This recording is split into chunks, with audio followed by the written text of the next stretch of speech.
Hey, to all the real estate professionals out there, I want to let you know the Buyer's Mind is sponsored by Homebridge Financial. Homebridge loan officers are experts in new home financing, and they bring sales ideas and strategies and market intelligence and programs that will help sell homes. To learn more about that, go to builder.homebridge.com. Homebridge Financial, home financing made easy. A quick question about follow-up. Why do you follow up? Is it just to get the sale? Because if it is, you might have some rethinking to do.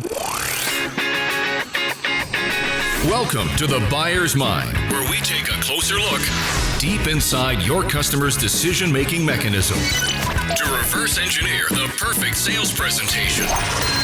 Now, please welcome your host, Jeff Shore.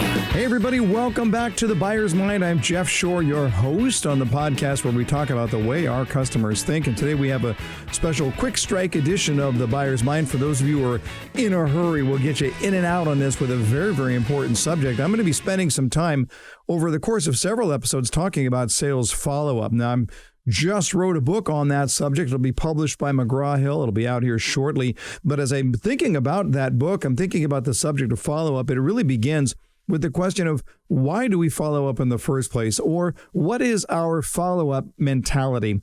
And over again, what I see are salespeople who follow up because they want the sale, or because they'll get in trouble if they don't, or because the CRM says it's time to follow up. Now, look, I get it. It is a part of your job, and you need to do it, and you will get sales, and we certainly don't want that pesky CRM giving us a bad time. But are those really the best possible reasons for following up?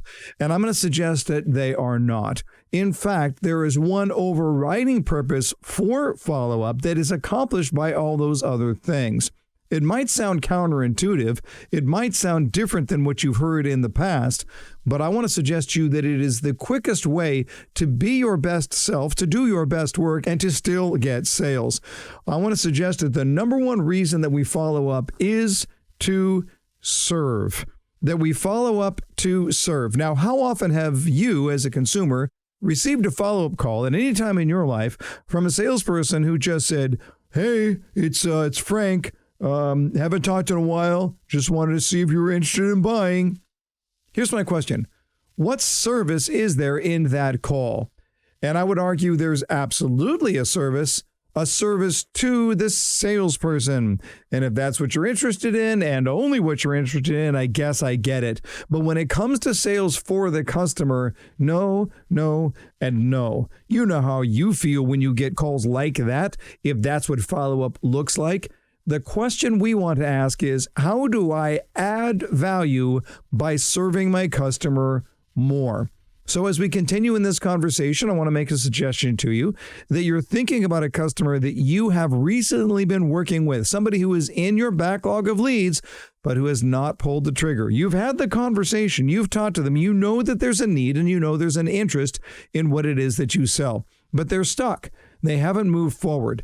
The next question I want you to ask yourself is this: how can I serve? Based on what I know about this customer, how can I serve? How can I bring something valuable to them that would make their life easier? How can I add value? Now, first things first, if you've got somebody in mind and you're answering that question that I just posed by saying, well, I don't know how I can serve, then I would argue that you don't know your customer well enough. When you know your customer really well, you can think of all kinds of different reasons, all kinds of different ways to serve them, to get creative, to get outside the box a little bit, and to think through, well, what is their life like? What are they going through right now? What are the issues? What are the concerns? What are the priorities? What are the things that would help them to just have a better existence? If you can look at it from their perspective, then there are all kinds of opportunities to serve. Maybe you serve by education, by giving them a fuller understanding of where they are at right now. Maybe you serve by some form of connection. How do you get them connected to people that can help them on their journey or to solve some significant problem?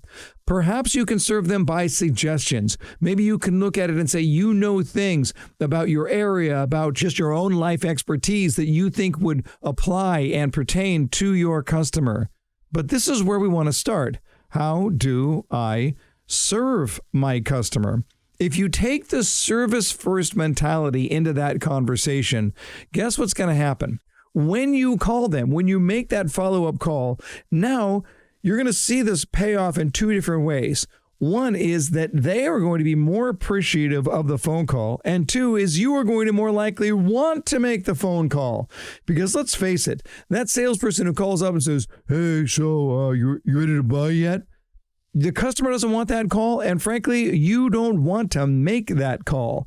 But if you found something that you think will be of value to your customer, you want to make that call. You really look forward to making that call. So you will find it more valuable, but so will your customer. Your customer will know that you did something special for them. Now, why is that important?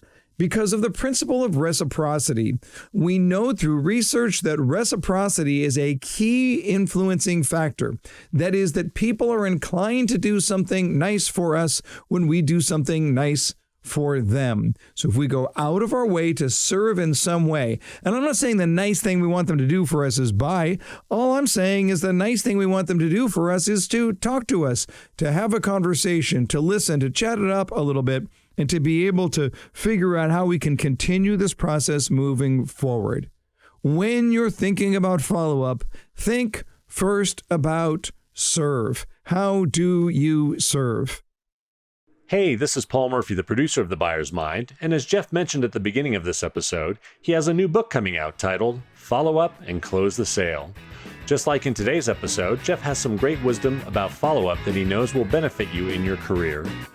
To join the interest list for the book and stay notified on all things follow-up, go to jeffshore.com/salesfollowup and share your email with us. Thanks for joining us, and until next time, go out there and change someone's world.